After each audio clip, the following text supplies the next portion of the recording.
सातव्या कोळी मल्हार समाजाच्या संमेलनाचे अध्यक्ष माननीय अविनाश सुतारजी, त्याचबरोबर आदिवासी कोळी मल्हार समाज या संघाचे अध्यक्ष विलास बेलकरजी, या कार्यक्रमाला त्यांनी मार्गदर्शन केलेलं आहे, परत येणार आहे असे विद्यमान आमदार विलास तरेजी, त्याचबरोबर हा समाजाचं संमेलन व्हावं असा पहिला विचार मांडणारे आणि अस्तित्वात आणणारे आमदार राजेश पाटीलजी, त्याचबरोबर सुनील झळके साहेब, त्याचबरोबर अनंत पाटीलजी, नरेश काळेजी, त्याचबरोबर डहाणूच्या माजी सभापती स्नेहलता सातवी, जिल्हा परिषदेच्या सन्माननीय सदस्य राहणे मॅडम आणि गणेशकरजी. मी गणेशकरजींचं नाव एवढ्यासाठी घेईन की हा सगळा खटाटोप करण्यासाठी जी मोठी जबाबदारी गुरुनाथ सहारे असतील या सगळ्या मंडळी या ठिकाणी ही मोठी जबाबदारी पेलेली आहे. आणि पुंजारा साहेब, आणि ह्या लोकांनी हे सगळं करत असताना जी 4-5 दिवसाची धावपळ असते ती धावपळ त्यांनी केलेली आहे आणि हा यशस्वी असा मेळावा आपला या ठिकाणी होतो आहे. या मेळाव्याच्या संदर्भात मला 2 विषयांसाठी बोलण्यासाठी सांगितलेलं आहे. एक तर आपली जी कला आहे, ज्याला आदिवासी कला असा मी शब्द वापरतो, ती कला कशी होती आणि त्या कलेतून कशा प्रकारचा वेगवेगळे त्याला पायंडे पडत गेले ते, आणि आपली संस्कृती. आणि दुसरं मी मुद्दामून सर्व समाज बांधवांना या ठिकाणी सुरुवात करताना एवढं सांगेन की पहिलं जे संमेलन आंबेघरला झालं त्याच्या अगोदरची पार्श्वभूमी थोडीशी सांगतोय मी राजेश पाटलांचं नाव एवढ्यासाठी घेतलं की सुरुवातीला हा विचार असा आला की आपण आपल्या समाजावरती, कारण सगळ्यात जास्त घुसखोरी करण्याचं प्रमाण हे कोळी मल्हार मध्ये आहे. मग कोळी, आपल्याला पूर्वी सर्व मल्हार कोळी असं बोलताना सोपं जायचं, म्हणजे जिभेची हालचाल कमी व्हायची मल्हार कोळी बोलताना, आणि ती कोळी मल्हार बोलताना जरा जी वाकडी होते. मात्र आपलं जे गॅजेट आहे त्या गॅजेटमध्ये 30 नंबरला आपली जमात कोळी मल्हार असंच होतं. मात्र हा प्रश्न कधी निर्माण झाला त्याची थोडीशी पार्श्वभूमी 2 मिनिटं सांगणार आहे. त्याच्या अगोदर हे संमेलन करण्यासाठी राजेश पाटील असतील, बळीराम जाधव साहेब असतील, ह्या सगळ्या मंडळीने आपण कास्याला पहिली मीटिंग घेतली आणि त्या ठिकाणी असं ठरवलं की ठाणे जिल्हा समाजोन्नती संघाचा अध्यक्ष या नात्याने, आणि राजेश पाटील किंवा ही सगळी मंडळी समाजोन्नती संघामध्ये काम करते, आणि समाजोन्नती संघामध्ये आम्ही सगळ्या आपल्या ठाणे, पूर्वीचा ठाणे आताचा पालघर, इथे 8 जमाती राहतात. या 8 जमाती एकत्र मिळून आपण संघ चालवत होतो. आणि तो जर पुढाकार आमच्या सारख्याने घेतला असता तर तुम्ही एका बाजूनी सर्व समाजाला, आदिवासी जमातींना एकत्र घेऊन काम करता, आणि मल्हार कोळी मल्हारचं वेगळं संमेलन किंवा वेगळी संघटना का करताय. मग अशा वेळेस आम्ही जवळजवळ काश्याची मीटिंग दिली, पालघरला आपल्या कुणबी समाजाचा हॉल आहे त्या सभागृहात पालघरवाल्यांनी आयोजित केली होती. त्याच्यानंतर भोपोलीला आपण राहण्याच्या घरी एक मीटिंग घेतली होती. अशा सगळ्या मीटिंगा होऊन काय ह्याचं नेतृत्व थोडस आपण आता मुद्दाम तो शब्द वापरतो का सांगतोय तर अनेक वेळा जे वाद आपल्या व्हॉट्सअप ग्रुप मध्ये होतात त्याला कुठेतरी थांबवलं पाहिजे. आणि आम्ही मोहन गुहेला सांगितलं का मोहन गुहे तू लीडिंग कर, आणि पहिला मेळावा आपण आंबेघरला घेतला. आता मोहनदादा या ठिकाणी उपस्थित आहे. कधी कधी असं चित्र होतं की हा सर्व समाजाला संघटित करण्यासाठी एकट्या व्यक्ती नसतं तर सर्व समाज बांधव असतात. त्यामुळे मोहनदादांना सुद्धा माझी एक विनंती असेल की आपण सुरुवात केली, अतिशय चांगली गोष्ट आहे, पण ह्या सगळ्या पार्श्वभूमीमध्ये ह्या सगळ्या लोकांचा हातभार होता. आणि म्हणूनच आज आपण पहिलं संमेलन घेतलं, दुसरं संमेलन घेतलं कंचाळला, तिसरं संमेलन भिवंडीवाल्याने केलं, आणि 5वं 6वं आपण कोंडगावला केलं. मी कोंडगावला पोहोचलो तोपर्यंत ते संमेलन संपलं होतं, आणि हे आता 7वं संमेलन घेतो. मी मुद्दाम या संमेलनाची पार्श्वभूमी सांगितली. तर अशा पद्धतीने आपण समाजातले सगळे मंडळी वेगवेगळ्या माध्यमातून, काही आर्थिक माध्यमातून, काही पत्रकार मित्र आहेत आपल्या पत्रकारितेतून अशा सगळ्या माध्यमातून आपण समाज संघटित करण्याचा प्रयत्न करतो. हा संवाद संघटित करण्यासाठी आपल्याला सगळ्यात महत्वाचं की 7वं संमेलन होत असताना या ठिकाणी सुटाबुटामधलेच आपण जमा होतोय. तर आपल्या शेवटच्या माणसाला पण आता चांगल्या प्रकारचं रजिस्ट्रेशन केलेलं आहे, तालुका कमिट्या केलेल्या आहेत, कमिट्या तयार झालेल्या आहेत. ह्या सगळ्या कमिट्या आणि आपल्या सगळ्या प्रकारचे जे कर्मचारी वेगळे आहेत, पत्रकार मित्र आहेत किंवा सर्वसामान्य गावातले भगत किंवा सगळी मंडळी, ह्या सगळ्यांनी मिळून आपल्याला आपली जी गावं आहेत याचं कुठेतरी शोध घ्यावा लागेल. कारण आपल्याला मला डहाणूमध्ये तर असं दिसतंय, डहाणूला आमचं शेवटचं सायवन मध्ये एक कुटुंब आहे, मध्ये नंतर सेन्सोरी गांगोडी पासून तर महालक्ष्मीच्या पुढे मध्ये एक विचार आला होता की तलाश्रीत संमेलन घ्यायचं. मी इथे जाहीरपणे सांगतो, तलाश्रीत सूत्रकारला एकच गोवारी कुटुंब आहे. याच्यापेक्षा तलाश्री तालुक्यामध्ये एकाही गावात मल्हार कोळी जमातीचा एकही माणूस नाही. मग आपण तलाश्री सारख्या ठिकाणी संमेलन घेतलं तर त्या ठिकाणी कोण आपल्याला मदत करणार आहे? म्हणून आपल्याला आपली जी संख्या आहे, डहाणू म्हणा, पालघर म्हणा, भिवंडी म्हणा, शहापूर म्हणा, वाडा म्हणा, ह्या तालुक्यामध्ये मोठ्या प्रमाणात आपली लोकसंख्या आहे. आणि ही जर लोकसंख्या, आता जनगणना होणारच आहे, परंतु आपल्याला आपली जनगणना करावी लागेल. आणि आपल्याला कोण किती रुपये देतो त्यापेक्षा एका घरातनं किती माणसं आहेत त्याच्या रुपया, मी रुपयात तेव्हाही सांगितले, आताही तोच सांगतो, घरामध्ये 5 माणसं असतील तर त्यांना नोंदणी करण्यासाठी आपलं समजा फॉर एक्झाम्पल कासा गाव घ्या किंवा वाघाडी किंवा घोळ, त्या गावात किती कुटुंब आहे. आता अरुण आमचे अध्यक्ष आहेत आणि त्यांच्या नेतृत्वाखाली डहाणूमध्ये आपण हे कामाला सुरुवात करू आणि गाव कमिट्या करून गावामधून कुटुंब किती आहेत, त्याच्यात माणसं किती आहेत, त्या माणसाचा एक रुपयाने पण सभासद करून घेऊया, जेणेकरून आपल्या पूर्ण ह्या जिल्ह्यातली, पालघर आणि ठाणे जिल्ह्यातली लोकसंख्या काढता येईल. आणि जेव्हा अशा पद्धतीने आपण शेवटच्या माणसापर्यंत जाऊ आणि नोंदणी करू, त्याच्यामध्ये वेगवेगळ्या आपण फॉर्मॅट करू की भगत कोण आहे, धवलेरी कोण आहे, याची संख्या सुद्धा आपल्याला मिळेल. आज आपल्याकडे असं धवलेरी किंवा एक सुहासीन शोधा, आपलं काय म्हणतात त्याला, सोयीन शोधायची म्हटली तर कठीण जातं. कारण आज ज्या काम करणाऱ्या अनेक आपल्या भगिनी, माता भगिनी आहेत, त्या कमी होत चाललेल्या आहेत. आणि ते जर टिकवायचं असेल तर आपल्याकडे त्याची तालुका निहाय एक बायोडाटा आपल्याकडे असणं गरजेचं आहे. आणि माझी सर्व या राज्य कमिटी, तालुका कमिटीला अशी विनंती असेल की आपण या पद्धतीने कामाला सुरुवात करू. आणि तशा पद्धतीने आपण कामाला सुरुवात केली तर निश्चितच आपण घराघरापर्यंत पोहोचू. आणि एकंदरीत आपल्या पालघर आणि ठाण्यामध्ये आपली लोकसंख्या किती आहे हे निश्चित आपल्याला शोधता येईल. त्यासाठी हा एक माझा एक प्रस्ताव असेल. हा प्रस्ताव मी ठेवताना मी सुद्धा त्याच्यात सहभागी असेल, नाही तर प्रस्ताव मी ठेवला मी काम करणार नाही, तसंही चालणार नाही. त्यामुळे माझ्याकडे एखाद्या गावाची जबाबदारी दिली तर ती निश्चितच मी स्वीकारेन आणि आपण त्या पद्धतीने कामाला सुरुवात करू, जेणेकरून कोळी मल्हार समाजाच्या गावांची संख्या मिळेल आणि आपली संख्या मिळेल. ही माझी एक ठिकाणी सूचना आहे. आता दुसरा मुद्दा, या ठिकाणी भगत आहेत, तारपकरे आहेत, मध्ये एक व्हॉट्सअप ग्रुपमध्ये मी या ठिकाणी आपल्या कोळी मल्हार समाजाच्या समाज मेळाव्यामध्ये अभिनंदन करेन की भारत सरकारने भिकला दिंडाना पुरस्कार सन्मानित करून काय नाव पद्मश्री देऊन गौरवित केलेले आहे. हा आपल्या सर्व समाजाचा एक प्रकारचा अभिमान आहे. परंतु त्यांना पुरस्कार मिळाला, काही व्हॉट्सअप ग्रुप आहे तो वारली समाजाला मिळाला आणि त्याच्यावर वादंग सुरू होतात.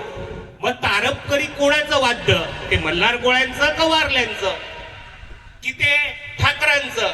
तर हे वाद्य एकाची प्रॉपर्टी नाही, ही सर्व समाज बांधवांची प्रॉपर्टी आहे. त्यामुळे कोणत्याही समाजाने वारली समाजाची प्रॉपर्टी आहे असं सांगून चालणार नाही. ती समाजाची प्रॉपर्टी आहे, आदिवासी समाजाची प्रॉपर्टी आहे. कारण या ठिकाणी आमचा तारपकरी एका व्हॉट्सअप ग्रुपमध्ये एका नासमज माणसाने लिहिलं होतं पुरस्कार याला मिळाला, त्यामुळे ही यांची प्रॉपर्टी आहे. त्या ठिकाणी मी आपली एक डॉक्युमेंटरी 1982 साली तयार केलेली ती डॉक्युमेंटरी त्याला टाकली होती. आणि या ठिकाणी तारपा वाजवणारा आमचा सेलार जो आहे ह्याची जवळजवळ 4थी पिढी वाचवते. मग ही एका समाजाची प्रॉपर्टी झाली का? नाही, तर ही सर्व समाजाची प्रॉपर्टी आहे. त्यामुळे अशा प्रकारे कुठेतरी पुरस्कार मिळाल्यानंतर अमुक समाजाची प्रॉपर्टी किंवा अमुक समाजाची प्रॉपर्टी असं न समजतं ना, ही सर्व आपल्या ज्या 8 जमाती आहेत, आता धुळ्यामध्येही वाचवलं जातं, त्याचा भिल्ल समाज राहतो, त्यामुळे ही समाजाची प्रॉपर्टी आहे असं मी मानतो आणि जाहीरपणे या ठिकाणी सांगतो. त्यानंतर दुसरा मुद्दा जो आहे, मला काल संजय भुयाळ यांचा फोन आला होता का थोडंसं तुम्ही या आपल्या कलेबद्दल बोला. आता ही आपली जी कला आहे, आपल्याकडे महाराष्ट्र शासनाने 1962 साली आपलं आदिवासी संशोधन केंद्र पुणे या ठिकाणी स्थापन केलं. पण खऱ्या अर्थाने या संशोधन केंद्राने 82 पासून कामाला सुरुवात केली आणि 82चं आपलं जे गॅजेट 1950 ला केंद्र सरकारने जाहीर केलेल्या जमातीचं 62 साली आपलं गॅजेट निघालेलं आहे. आणि गॅजेटच्या पहिल्या पानावरती मी त्या दिवशी मुद्दाम व्हॉट्सअपला टाकलं होतं, पहिलं पान मराठीकरण करून. त्यामध्ये जी ओराव धनगड जमात आहे, ओराव धनगड जमात ही 71 सालीच्या जनगणनेमध्ये आंध्राच्या, कर्नाटक आणि ह्याच्या बॉर्डरवर आहे, एकच माणूस सापडला होता आणि एक माणसाची आज 1.5 कोटी लोकसंख्या झालेली आहे. मी उत्तम थोडासा विषयांतर करून सांगतो की आपण धनगर आरक्षण, बंजारा आरक्षण म्हणतो, त्याच्यात क्लिअर कट म्हटलेला एकच माणूस सापडलेला आहे आणि एक माणसाचे, आणि त्याला उपजमात कुठेही नाही. म्हणजे आपल्या राज्यात ही उपजमात नाही आणि दुसऱ्या राज्यात ही उपजमात नाही. त्यामुळे आज राज्य शासन म्हणा, केंद्र शासन म्हणा किंवा वेगवेगळ्या समाजाचे नेते की बंजारा समाज आणि धनगर समाज हा धनगड म्हणून संबोधला जाईल आणि तो याच्यात टाकला जाईल, तर तसं होणार नाही. ह्याची पुण्याई आपल्याला कोणाला द्यावी लागेल, तर गोविंद गारे साहेबांना द्यावी लागेल. 82 साली ते संशोधन केंद्राचे जेव्हा आयुक्त झाले आणि त्यांनी खूप अभ्यास करून आपलं हे गॅजेट तयार केलेलं आहे. आणि त्यावेळेस अनेक माहिती, हा विषय मी एवढ्यासाठीच काढला संशोधन केंद्राचा, की संशोधन केंद्रामध्ये 82 सालापर्यंत एखाद्या विशिष्ट जमातीची ही कला आहे असं कुठेही म्हटलेलं नाही. कारण 82 साली आमचे कैलासवासी भाईसाहेब कडू समाज उन्नती संघाचे अध्यक्ष या नात्याने काम करत असताना माझ्याकडे पूर्ण ती समाज उन्नती संघाची फाईल आत्ताच मी एक दिवशी शोधलेली आहे.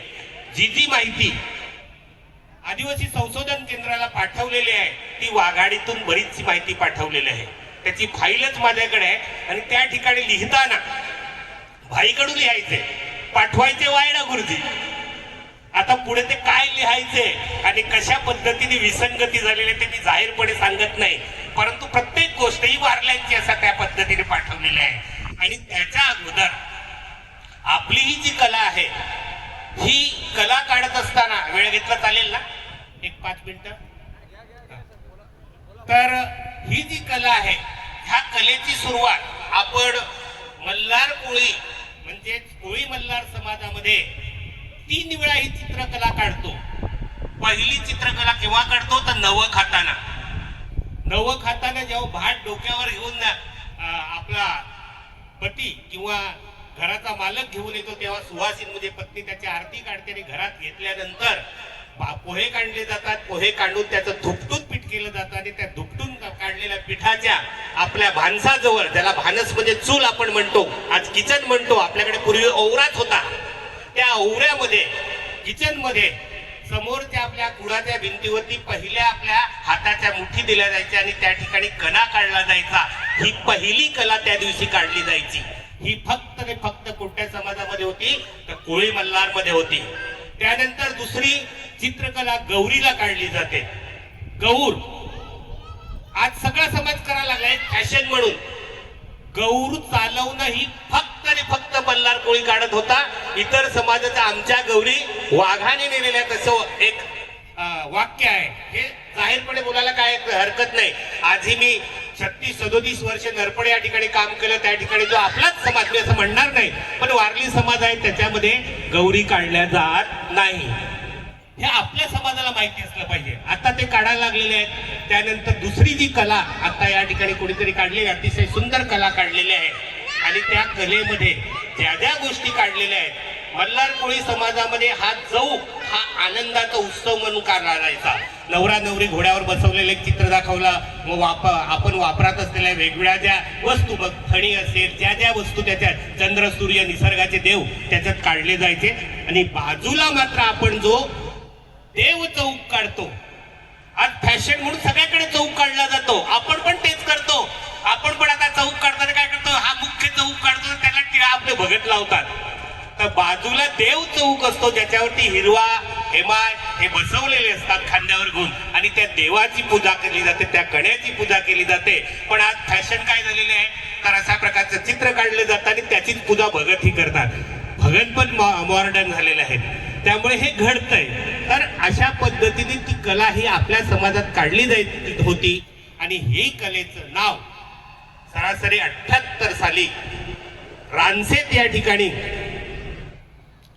1 ऑगस्टला रानसेत आश्रमच्या, ज्या संस्थेचा आज मी विश्वस्त सेक्रेटरी आहे, त्या संस्थेमध्ये 1 ऑगस्टला वर्धापन दिन साजरा केला जायचा. आणि त्या ठिकाणी मुलांनी अशी चित्र काढली होती आणि त्या ठिकाणी काही फॉरेनर आले होते. तेव्हा असं जाता जाताना सहज विचार, व्हॉट इज दिस, आमच्या वायडाकडे बोलून गेले, दिस इज अ वारली पेंटिंग. आणि ही दिस इज अ वारली पेंटिंग एवढी महागात पडली का तो फोटो 78 साली कुठे गेला, अमेरिका आणि सोव्हिएत मासिकामध्ये छापून आला.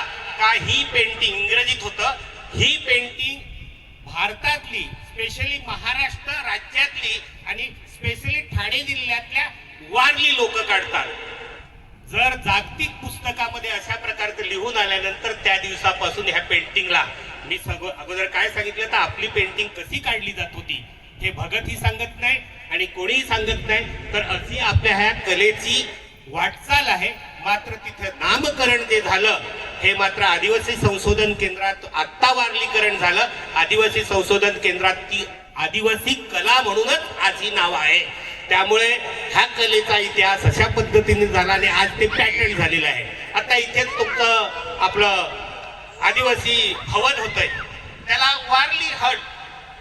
माझं शासनाला सुद्धा सांगणं आहे की अशा प्रकारे जेव्हा समाजासाठी एखादा तुम्ही उभं भवन करता तर त्या भवनाला आदिवासी भवन नाव दिलं पाहिजे. एका जमातीचं प्रतिनिधित्व करून, मी त्या जमातीवर टीका करत नाही, परंतु अशा प्रकारचा उदो एखाद्या जमातीचा झाला की मग नुकसान कोणाचं होतं, कारण त्यांना एक नॅशनल आयडेंटिफिकेशन मिळालेलं आहे. वारली हीच ठाणे जिल्ह्यातली जमात आणि बाकीच्या मध्ये करा घुसखोऱ्या. मग घुसखोरी कोणत्या जमातीत होणार, तर मग कोळीमध्ये होणार. तर अशा प्रकारे त्यांच्या नावाने एक पॅटर्न तयार झालेला आहे. जो पॅटर्न आपला होता तो आपल्याकडे राहिलेला नाही, आपली आपण ओळख विसरलेले आहेत. मात्र ह्याच्यावर मी लिखाण केलेलं आहे. उद्या त्याच्यावर वादंग होतील तरीही मी माझं लिखाण केलेलं आहे. आणि जी माहिती संशोधन केंद्राला पाठवलेले आहे त्या फाईलमध्ये कोणत्या वस्तूला काय म्हणतात, त्या ठिकाणी आदिवासी झोपडीची माहिती पाठवायला मागितलेली होती. जे केळकर म्युझियम आहे त्या केळकर म्युझियम मध्ये आदिवासीची झोपडी पाहिजेत होती. त्या झोपडीला वारली झोपडीला ठेवून टाकलं. डॉक्युमेंट आताही माझ्याकडे फाईल मध्ये आहेत. म्हणजे त्या ठिकाणी जर ती आदिवासीची झोपडी म्हणून गेली असती तर काय तयार झालं असतं, आदिवासी झोपडी म्हणूनच झालं असतं. पण त्या ठिकाणी एका जमातीची झोपडी गेली आणि एका जमातीचं नाव त्या ठिकाणी झालेलं आहे. हे मी जाहीरपणे एवढ्यासाठी सांगितलं का आपल्याला आपली जी कला आहे, आपली संस्कृती आहे, ही जपायची असेल तर आपल्याला लिखाण करावं लागेल आणि ते प्रदर्शित करावं लागेल. त्यामुळे कला आणि आपला समाज हे म्हणजे घनिष्ठ नातं आहे. आता राहिले आपल्या चालीरीतीमध्ये आत्ताच आमच्या रंग्यादादाने या ठिकाणी सांगितलं, तर मी त्याच्या पलीकडे जाऊन सांगेन की आपली निसर्गाची नाळ कोणत्या दिवसापासून जगातला असा एकमेव माणूस असा आहे की तो गवताची पूजा करणारा, म्हणजे कोली भाजीची पूजा करणार आहे. तर आपला पहिला सण पाऊस पडल्यानंतर कोणता सण होतो, कोलीचा सण होतो. कोली खाल्यानंतर म्हणजे त्या ठिकाणी सुद्धा गावदेवात कोळीचा देव झाल्यानंतरच कोळी खायचा अधिकार आपल्याला प्राप्त झाला. याला आपण नेहमी कस्टमरी लॉ वगैरे आपण म्हणतो. तर हा कस्टमरी लॉ, पारंपरिक कायदा, या कायद्यानुसार एकदा आपण कोली खाल्ल्या का बाकी रीती भाती तुम्हाला मुलगी बघता येत नाही, कुठलंच काम करता येत नाही, परत गावदेव झाल्यानंतरच करता येतं. त्यामुळे आपल्या गावदेवाला आणि कोळी भाजीला येणाऱ्या प्रत्येक सणाच्या ज्या वेगळ्या पद्धती आहेत त्या पद्धती काय मी सगळ्या सांगत नाही, परंतु महत्व कशाला आहे तर निसर्गाशी नातं आपलं जोडलेलं आहे. कोळी मल्हार. आता इथं एक अजूनही पुढे जा. कोळी मल्हार हा कोणाचा, कोणत्या देवाला मानतो? मार्तंड मल्हाराला मानतो. हो, मानतो ना मार्तंड मल्हाराला. कारण मार्तंड मल्हारी हा मल्हारांचं दैवत आहे, परंतु ते कोणीतरी वेगळ्याच ताब्यात घेतलेलं आहे. आता 50 नंतर आता त्याच्यावर भाष्य करणं बरोबर वाटणार नाही.